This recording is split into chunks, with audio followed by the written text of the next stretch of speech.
Louisiana beer reviews, Shock Top Twisted Pretzel Wheat here at 6:30 a.m. Got that heater running. It's about 37 degrees outside here in January. 5.1% alcohol, introduced in early 2014. There's a video from Shock Top Brewing, Anheuser-Busch InBev, of course,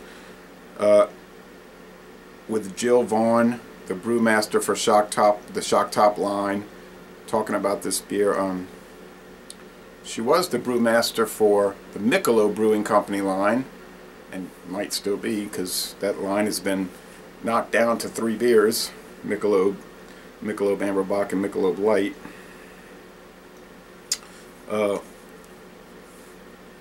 She always pours the beer straight in if you watch.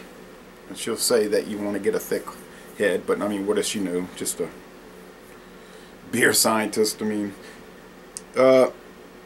this beer uses barley malt extract, wheat malt, corn, hops, sucrose, orange peel, and artificial flavoring. Hey, it gets an OK score on Beer Advocate, so like a C. 29 out of 100 on Rate Beer, 31 out of 100 for the style. I've never had it. I didn't even think about it until John Sharon from Southern Indiana said, "You got to try this beer. It's something else."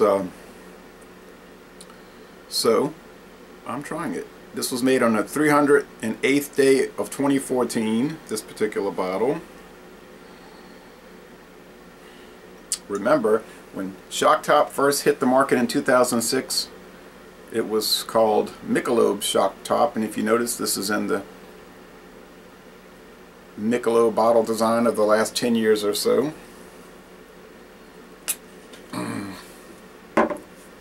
Then they expanded Shock Top into its own line, which nice smoke, which Anheuser-Busch InBev likes to make everything its own company, so-called. And it might be actually on paper, legally, its own company, which could be wholly owned by Anheuser-Busch. Because if you get on the website, the Shock Top Brewing Company website, and because usually you'll click the bottom where it'll say terms and conditions, and that'll reveal who's owning it. But this one never says Anheuser-Busch, it's just Shock Top, Shock Top. And it says Shock Top Brewing Company, Wacker Drive, Chicago, Illinois, which is a area where there's a lot of businesses. So it's, but it is Anheuser-Busch InBev. Alright, anyway, decent looking, actually a nice looking label with the little Pretzel Man, Shock Top Pretzel Man. Shock Top reminds me of the Wichita State Shockers. They used to have a football team in college football until the 90s, and I remember Louisiana State, LSU, played them at home one year, and they had this guy walking around, their mascot on the field with, he was like a shock of wheat. Sort of like this guy, but not with a mohawk, just a whole head of wheat. I felt bad when they dropped their team, but Alabama Birmingham just dropped theirs. It's hard for the smaller schools sometimes to compete. I'll say smaller. Alabama Birmingham probably has more students than Louisiana State. Just their tradition wasn't in football. Okay, enough of college sports. Fairly thick, slightly off-white head that's going to crackle away, I think, pretty quickly. And it's a brown, straight up, you know, standard brown, little hazy appearance. Now let's go with the aroma. I like pretzels because I like crackers, and I like bread. Like I always say, sandwiches is my favorite food. Well, frankly, it does smell like a pretzel, no joke. I don't know what artificial flavoring they're using, but she even says it's going to smell salty or taste salty. It does have that, like a salty pretzel, twisted pretzel that you would get at a fair or at the movie theater or at a Louisiana State University football game. Or do they sell those there? I know they sell them at the Saints games, New Orleans Saints. Almost like you could put some Creole mustard on it. It's bizarre. It does smell like a twisted pretzel, and that is what it smells like. Nothing else.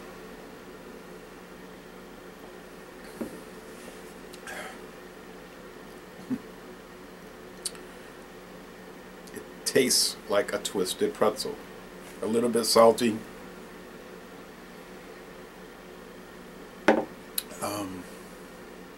The mouthfeel is medium. The finish is wet.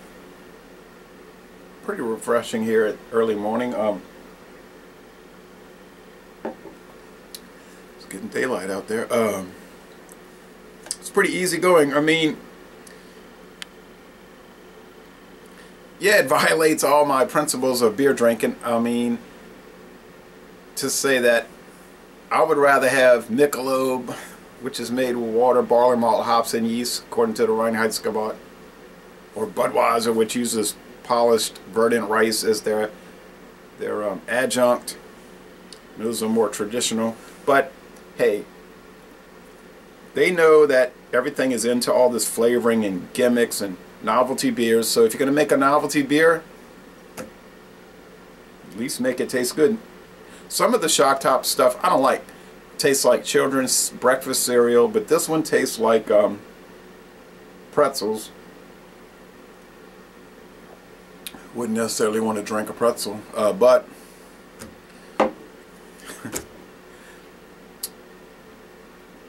for a gag gift, you know, like Chad Pollins was calling one of these beers, it's probably an A. I mean, for an actual real beer,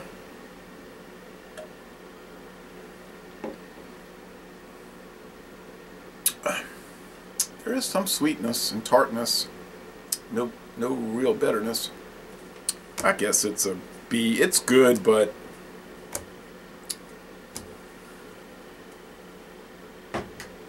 I don't know what to say. It's a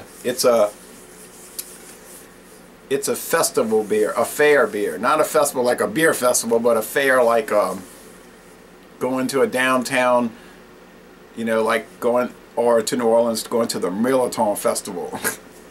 All right.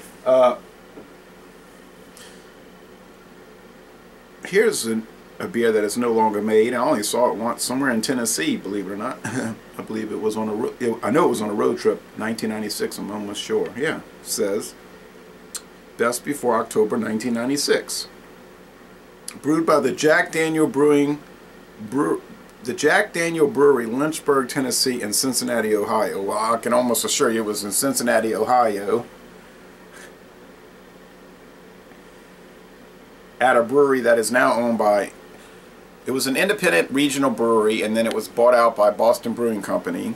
They had done a lot of contract brewing for Boston Brewing Company, Samuel Adams, which has always been the case, that Samuel Adams is 90% brewed, contract brewed, or now by their own brewery in Cincinnati. A lot of it in La Crosse, Wisconsin at City Brewing. Handcrafted in small batches. Yeah, that's probably true, because I never saw much of this. There were some other variants too. 1866 classic amber lager revives a 19th century brewing style enjoyed in Mr. Jack Daniel's day. Okay, whatever. Could be. Roasted malts, cluster, and Tettnanger hops. Choice lager yeast and pure water. Well, it was good. It did kind of fit in with the craft beer movement that was, well, kind of crashed in 1996. We used to say microbrews crashed in 96, and then after that sort of Great Depression of the craft beer movement, then it sort of climbed out of it, and now it's at the boom cycle again. Could a crash be coming? You almost think it has to come because of the, to me, unsustainable flood in the market. But anyway, enough of the musing. Be good, and y'all come on down to New Orleans. Laissez les bon temps rouler.